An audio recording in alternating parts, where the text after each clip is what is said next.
संसार है, कुरूप का श्रृंगार है। ये रचना संसार है, भुवनेश्वर का संसार है। ये रचना संसार है, भुवनेश्वर का संसार है।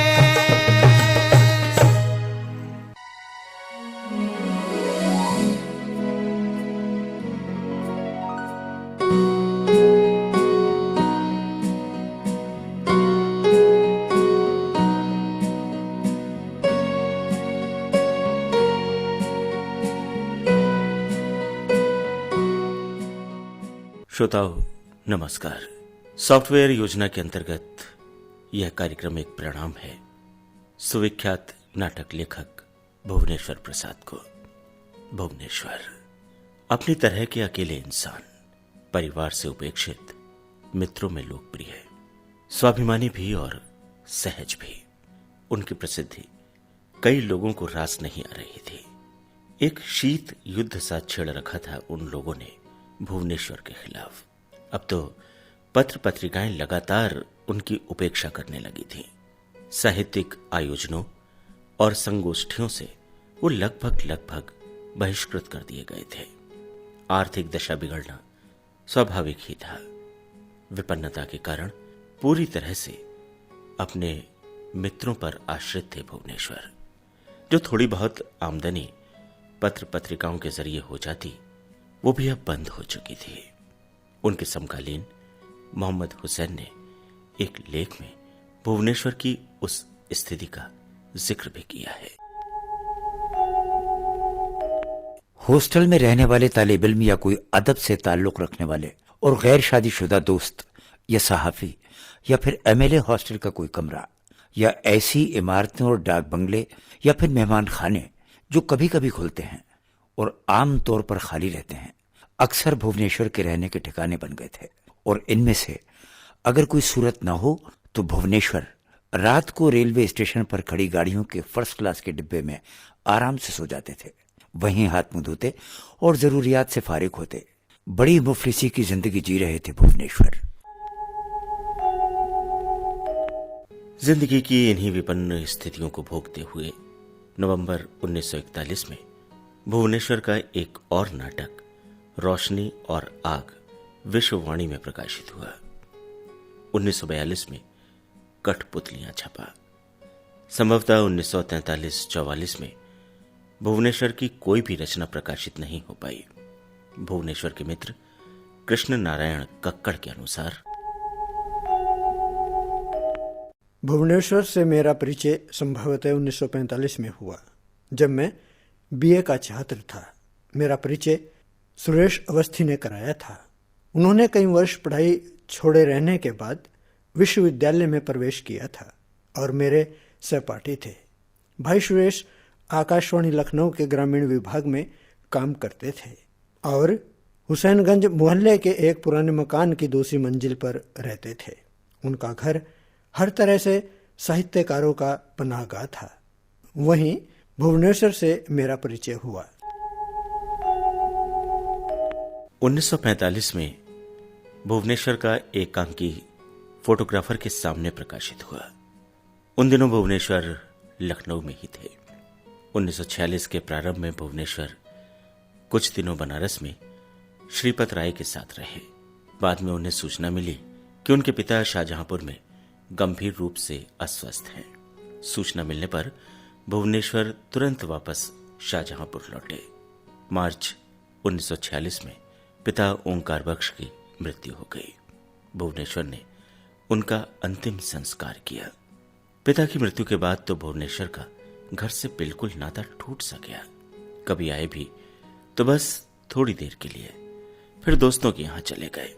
नवंबर 1946 के हंस में अमृत राय ने उनका महत्वपूर्ण नाटक तांबे के कीड़े प्रकाशित किया। बहुत चर्चा हुई इस नाटक की।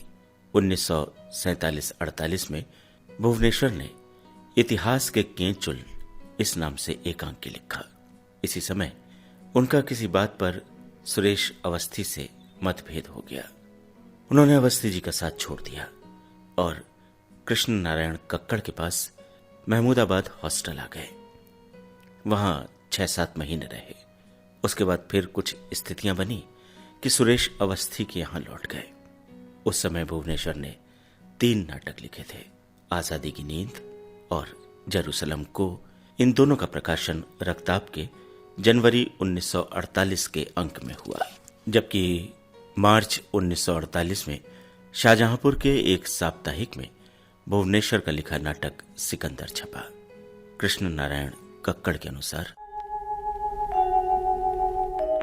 1948-49 में भुवनेश्वर की उम्र 40 वर्ष या उससे कम रही होगी।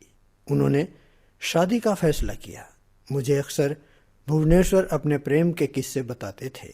एक दिन वो बहुत दुखी थे। उस दिन उन्होंने रीता की मां के सामने रीता से शादी का प्रस्ताव रखा। प्रस्ताव अस्वीकार ही कर दिया जाना था। भुवनेश्वर एक बार फिर टूट गए थे। सुरेश अवस्थी भी लखनऊ छोड़ चुके थे। सुरेश अवस्थी के लखनऊ छोड़ने के बाद भुवनेश्वर सुरेश के छोटे भाई गिरीश अवस्थी के साथ उनके मकान में रहने लगे थे। भुवनेश्वर की संवेदनशीलता और ज्यादा बढ़ गई थी। वो और ज्यादा हताश और ज्यादा भावुक भी हो गए थे। मुस्कुराहटे बांटने वाले भुवनेश्वर गुमसुम से रहने लगे।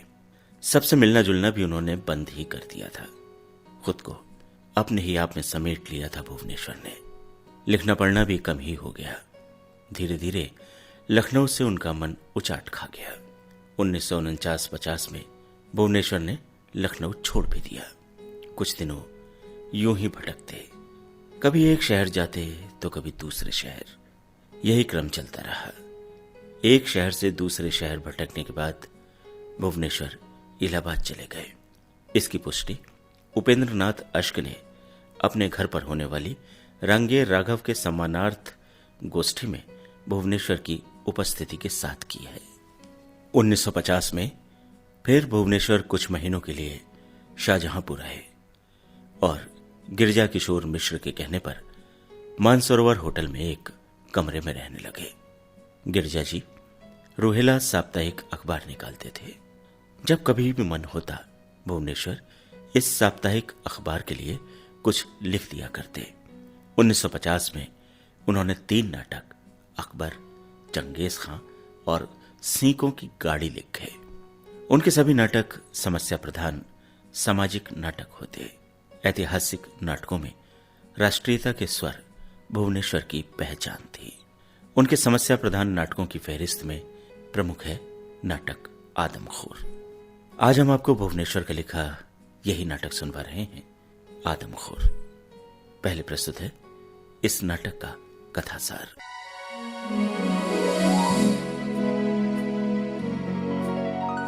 आदमखोर इस एकांकी में मिल मजदूरों की जिंदगी में बेरोजगारी, बीमारी, अशिक्षा, गरीबी, गृह कलह, अपराध वृत्ति और नशाखोरी आदि तमाम समस्याएं हैं, जिनके कारण उसकी पूरी जिंदगी तनाव में गुजरती है। यांत्रिक युग की यंत्रणाओं को भोगने वाले मिल मजदूरों की जिंदगी का जीवंत दस्तावेज है भुवनेश्वर का नाटक आदमखोर। मिल मजदूर का बेटा रामू बेरोजगार है। अशिक्षा और कुसंगति में उसे आलसी और शैतान बना दिया है। रोटी खाना और घूमना यही उसके 2 प्रमुख काम हैं। माँ बाप की परेशानी से उसे कोई मतलब नहीं। गृह कलह उसकी दिनचर्या में शामिल है। माँ परेशान है कि लड़का बेरोजगार है, आवारागर्दी कर रहा है। वो चाहती है कि वो भी अपने बाबू की तरह मिल में नौकरी करे, लेकिन बेटा मिल में नौकरी नहीं करना चाहता। नौकरी ना करने के पीछे उसके कुछ कटु अनुभव हैं। वो मिल मालिकों के अत्याचारों से परिचित है। रामू के माध्यम से भुवनेश्वर मजदूरों के बेटों की मानसिक स्थिति का जायजा लेते हैं, जो बचपन से लेकर जवानी तक धुएं उगलती चिमनी को देखते आए हैं। मिल की नौकरी रूखी सूखी रोटी के बदले रंगीन स्वप्न, महत्वाकांक्षाएं, स्वास्थ्य आदि सब कुछ छीन लेती है। रामू अपने स्वप्न बेचना नहीं चाहता। उसे काले बदबूदार कपड़ों से नफरत है।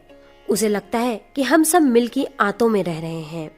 मिल मजदूरों की दयनीय स्थिति का यथातथ्य चित्रण इस एकांकी में किया गया है। मिल मजदूरों की जिंदगी मिल की घनघनाती आवाज के साथ शुरू होती है और उसी के साथ खत्म हो जाती है। गरीबी से उनका जीवन नारकीय है। भुवनेश्वर ने इस नाटक में मिल मालिकों के षड्यंत्र, पुलिस से सांठगांठ और इन सब का मिल मजदूरों की जिंदगी पर पड़ने वाले प्रभाव को दिखाया है।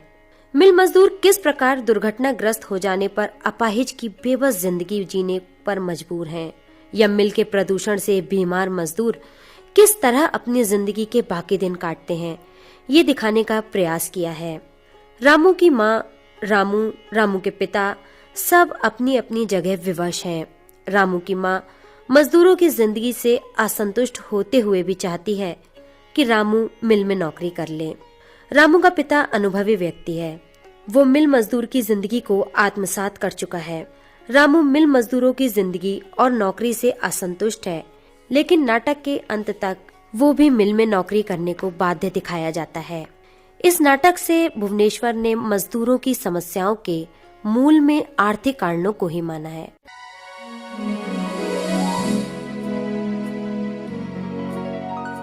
आदमखोर। आइए अब सुनते हैं भुवनेश्वर का लिखा ये नाटक। रेडियो नाट्य रूपांतरकार हैं डॉक्टर राजकुमार शर्मा।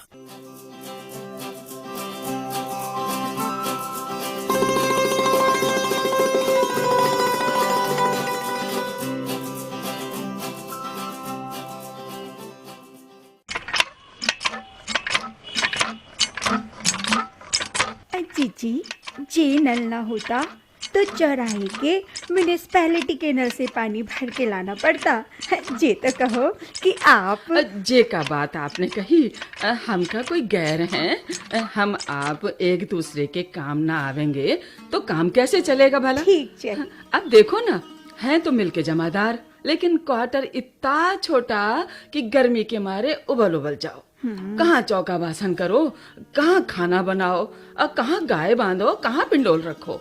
अरे जीजी, दरवाजे का तख्ता निकला पड़ा है। आज 15 दिन हो गए, उन्हें फुर्सत ही नहीं है। टाट का पर्दा न डाले तो तिदरी तक बेपर्दगी, टूटी कुर्सियाँ, टूटा तखत, सूत की लच्छियाँ, रस्सी और न जाने कितना अटरम शटरम तिदुआरी में भरा पड़ा है। हमसे तो अब कुछ होता नहीं। अच्छा जीजी, बाल्टी भर गई, हम चलती हैं।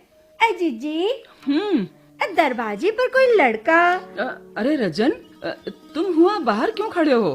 चलो अंदर चलो बेटा। तुमने तो रजन यहाँ आना जाना ही बंद कर दिया। और कहो, लो कुर्सी पर बैठो। सुनाओ रजन, बहनी का तो खून सफेद हो गया। जात को गई, हमने कितना कहला भेजा कि हम भी चलेंगे। छोटू की जात बोली थी, लाओ बेटा कोट उतार डालो और हाथ मुंह धो। हाँ, रुपए पैसे बेटा उसमें से निकाल लेना। राम सरन। मौसी, रामू है कहाँ? रामू होगा कहाँ, दिन भर खाना और मटकाना। राम सरन, ओ राम सरन, देखो आकर, देखिए कौन आया है। क्या है अम्मा, सोने दो मुझे। हर वक्त पड़ा रहता है खाट पर, शक्ल पर 12 बजे रहते हैं हर वक्त। पीला पड़ गया है, रोगी। निकल आएगा खुद ही या मैं उसके पास कमरे में चला जाता हूँ? मौसी।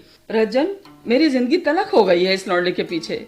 रजन, कुत्ते का गोभी। क्या है अम्मा, क्यों चिल्ला रही हो? खाना बन गया?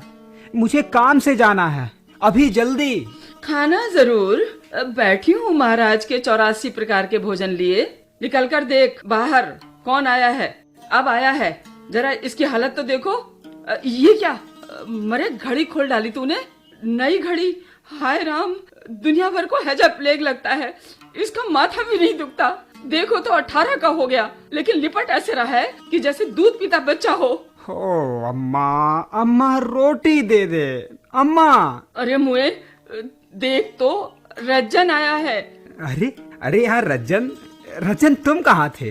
तुम यार बड़े पाजी हो। तुमको 2 खत बैरंग भेजे, दोनों लौट आए। आओ कमरे में आओ। ठीक है, चलता हूँ।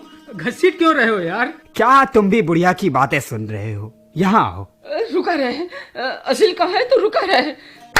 तुम नहीं पकड़ पाओगी अम्मा, तुम बुढ़ा गई हो। ये मुआ जान लेकर मानेगा।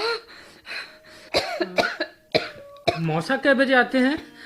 रजन, मैं किसी कुएं में कूद पड़ूंगी। इस लड़के ने नाक को चने चबा दिए हैं। हरी है मेरा, इससे 5 साल छोटा है। बेटा हर काम में हाथ बटाता है। ताले की चाबी वो बना ले, ऐसी अच्छी मूर्त बनाता है मिट्टी की। बेटा एक किताब उसने पूरी लिख डाली, किसी की छपी हुई किताब मांग लाया और रात भर में पूरी लिख डाली। और एक ये है अपाहिज, न कारा न मुराद। ये कुछ काम नहीं करेंगे। करेंगे क्यों नहीं, खाएंगे मस्ताएंगे। रज्जन ये चोरी करने लगा है। चोर ही तो दूसरे को चोर कहता है। सुनो रज्जन। हाँ, कह दे रज्जन से। हत्यारे, बैरी, मुद्दई। अच्छा मेरी अम्मा उठो, खाना बनाओ, मुझे जाना है। जरा हम भी तो सुने, कहाँ जाना है? मीटिंग में। सुन ली रज्जन, तुमने इस कुलछने की बातें। अरे ये भी हड़तालियों में जा मिला, नौकरी जाते जाते रह गई। कहते हैं लाड साहब मैं मिल में नौकरी नहीं करूँगा। कहाँ करोगे? जरा सुनो, सबने अपनी मिलें खड़ी कर ली है। तेरे कुछ भूंजी भांग है? रज्जन भी मीटिंग में जाता है। रज्जन बेटा, सुन लिया तूने? अरे रज्जन भले घर का लड़का है या तेरी तरह आवारा। देखना शाम को वो तुझे भरत में ले जाते हैं या नहीं। ऐसे कान पकड़कर घसीटते हुए न ले जाएं तो मेरा नाम नहीं। मैं भरत में? किसके मुंह में मूछे हैं? रज्जन साहब ने घोड़ों से रुंधवाया है। रूपा को जानते थे तुम क्या जानो, बेचारी का पेट फट गया, उसके पेट से बच्चा निकल पड़ा। बिल्कुल जैसे चिड़िया का बच्चा होता है। अरे रामू, अरे शर्म नहीं लगती तुझे? बेशरम। राम राम। और बापू को शर्म नहीं लगी जब उस बच्चे को उंगली से खोद खोद कर देखते थे? हाँ दे, बाप को गालियां दे। हाँ को सुने, खूब कोस। मिल में नौकरी नहीं करोगे तो क्या करोगे रामू? पढ़ा लिखा भी तो नहीं तुमने, और पढ़े लिखों को भी तो नौकरियां कहाँ मिलती हैं? डाका डालूंगा, चोरी करूंगा, लेकिन मिल में नौकरी कभी नहीं करूंगा। सुनो, मिल में हड़ताल थी उस रोज, जिस रोज साहब की मोटर घेरी गई। उस रोज महादेवा साला चोरी में पकड़ा गया। एक की हंसली उतार ली थी बेटा ने। पुलिस के कुत्तों ने तो उसे छोड़ दिया। और मैं हड़ताली भी नहीं हूँ। यहाँ पीठ पर ऐसा कूंदा मारा कि मेरा सिर झन्ना गया। रज्जन अच्छा बेटा, जो तेरे जी में आए कर। मेरे कपार में कुछ होता तो दुनिया में भी होता, पर तू घर से मेरे निकल जा। तेरी हड़ताल की उम्र भर में लाडले को खिलाऊंगी, कोढ़ी कहीं का। देख हरी को।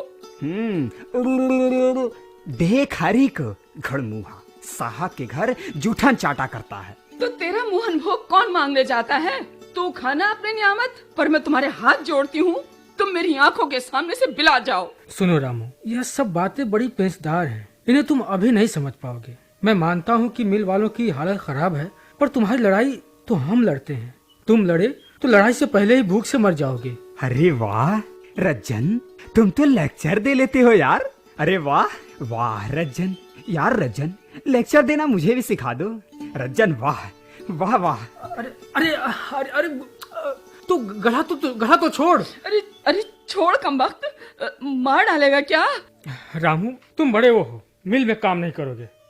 यानी वाकई देश की हालत। देश हित, मुल्क की भलाई से पहले जरा तमीज। चलो हूटर भी बच गया, चलें रोटी बनाएं। अब क्या मौसा जी आवेंगे? नहीं भी आते हैं। हड़तालियों पर जासूसी भी तो करनी होती है। तुम मीटिंग में नहीं जाओगे? कहाँ मीटिंग में? यह मिल मुझे निगल जाएगा। रज्जन तुम क्या समझोगे? मैं अपने बचपने से इसे देखता आ रहा हूँ। इस चिमनी को मैं जब छोटा था, इसे कोई राक्षस प्रेत से कम नहीं समझता था। मैं यह सोचता था कि सुबह यह सारे कतार बांधे मर्द, औरत, बच्चों को निगल जाती है, और शाम को जब उन्हें उगलती है तो वाह रज्जन, मैं बाबू के काले कपड़े भी नहीं देख सकता। और अब बिल्कुल जैसे चिड़िए का बच्चा होता है। तुम ये तो सोचते नहीं। खैर ये बताओ, मौसी मौसा तुम्हारे दुश्मन तो है नहीं? और मैं भी तो आपका दुश्मन नहीं हूँ। तो भैया आखिर तुम क्या करोगे? मैंने तुम्हें वह किस्सा सुनाया है। कैसा किस्सा? रज्जन तुम नहीं समझोगे, यह मिल वाकई राक्षस है। मैं 5 साल का था तब मैंने देखा, अम्मा ने बाबू का दलिया लेकर भेजा था। मैंने अपनी आंखों से देखा कि वह चक्करदार पहिया, वो रुई तिकतना, जानते हो रज्जन, उसकी छाया बिल्कुल भूत की सी थी। जैसे उसने हाथ उठाकर मुझे अपनी तरफ बुलाया। तुम हो सीढ़ी सौदाई बकवासी। अरे तुम्हारी अंग्रेजी उर्दू की किताबों में तो बहुत से ऐसे किस्से रहते हैं। किताबों में कोई झूठ थोड़े ही लिखा रहता है। एक मर्तबा इस मिल में काम नहीं रहा था, तो जानते हो उसने क्या किया? उसने, अरे साहब नहीं और किसने, जो अपनी मेम के बच्चा कराने विलायत जा रहा था, उसने एक बोतल में प्लेग के कीड़े भरकर छोड़ दिए। हरी के भी गिलट निकल आए थे। बोतल में कीड़े भरे थे। सराय काइया का बेचुलाल बोतल थामे था। रामू, तुम्हारा दिमाग ठिकाने नहीं रहा है। तुम खाली बैठे रहते हो, न मौसी को जीने। अम्मा मुझे प्यार नहीं करती। छोटेपन से अम्मा हरी की तरफदारी करती रही है। और हाँ, जब मैं बीमार होता हूँ तो मुझे साफ मालूम होता है कि इस मिल ने कुछ कर दिया है, जैसे मिल अपनी तरफ खींच रही है, खदेड़ रही है। ओहो, अच्छा और कहो रामू, तुम्हारे उनका क्या हाल है? जानते हो, अब मैंने एक लड़की से दोस्ती की है, लेकिन रज्जन, इस मिल ने सबको निगल रखा है। हम जैसे उनके बड़े से पेट में उलझी हुई आंतों में रह रहे हैं। वो दिज्जा भी मिल में काम करने लगी है। और रज्जन, शाम को जब वह लौट कर आती है तो उसके कपड़े से जो बदबू आती है वह, रज्जन, तुम यहाँ रहो तो समझ पाओ। हाँ खैर, लेकिन ये तो मैं भी सोच सकता कि मिल या इंजन मुझे निगल कर चट कर जाएगा। नहीं सोच पाते। तुम सोच पाओ रज्जन, अगर यहाँ रहो। मिल ने जैसे हमें मोह लिया है। वो रब्बानी, जानते हो, घर द्वार बेचकर अपने गांव चला गया। रज्जन, उसने अपने मिल के कपड़े, काला पैजामा, शाका, जब्बूर, हथौड़ा सब बेच दिया। लेकिन जानते हो, 2 महीने बाद फिर लौट आया भूखा, मुंह सूजा हुआ। उसकी आंखों की तरफ देखकर डर लगता था, ऐसी नीली। कहने लगा कि हर वक्त सोते जागते मिल उसके कान के पास हंसकर कहती थी, तू कहाँ भाग कर जाएगा? हाँ, मैं रब्बानी से पूछवा दूंगा, रब्बानी से। यहाँ एक डोम रहता था, माता बदल। वह तो पागल हो गया। उसकी एक टांग रंगने वाली मशीन में पिच्ची हो गई थी। अस्पताल से रात को भाग आया और कढ़िलता हुआ वह मिल के फाटक तक पहुंच गया। बिल्कुल पागल बराबर, मुंह से सीटी बजाता रहता था। और माधव लंगड़ा। हरी क्या करेगा? हरी तो मिल में हो गया। हो मैं भी जाऊंगा। बाबू की जानते हो, जब तक मिल में हड़ताल रहेगी, बाबू का दाहिना हाथ झनझनाता है। साहब उन्हें जासूसी के लिए रखे हैं, निकाल देगा। रज्जन, मुझे शहर में कोई काम नहीं मिल सकता? कैसा काम? कैसा भी, मुझे 10 की नौकरी भी मिल जाए तो हम लोग वहीं रहें। हरी यहाँ, बाबू की नौकरी तो गई समझो। कि यह कोई लीला है? तुम भी तो आदमी हो।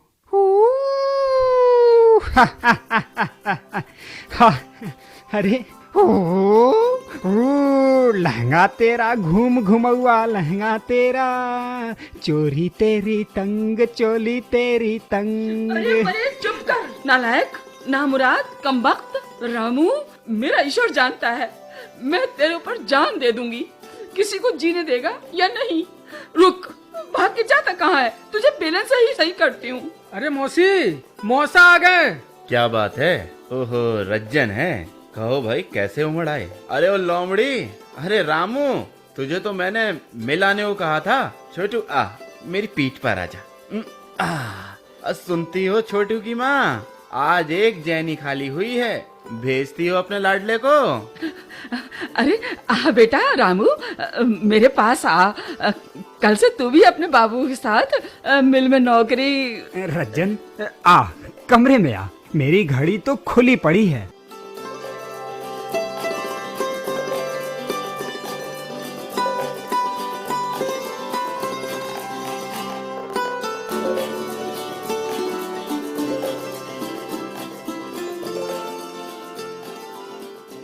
आदमखोर। श्रोताओं, अभी आपने भुवनेश्वर का लिखा ये नाटक सुना। रेडियो नाट्य रूपांतरकार थे डॉक्टर राजकुमार शर्मा।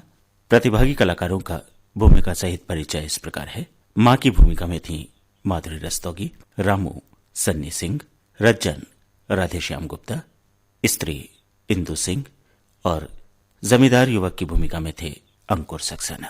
प्रस्तुति सहयोग असीम सक्सेना और सुरेंद्र राजेश्वरी का था। प्रस्तुतकर्ता थी मनदीप कौर। ये कड़ी यहीं तक।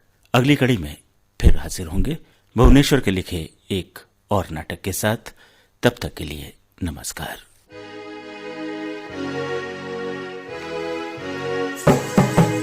जी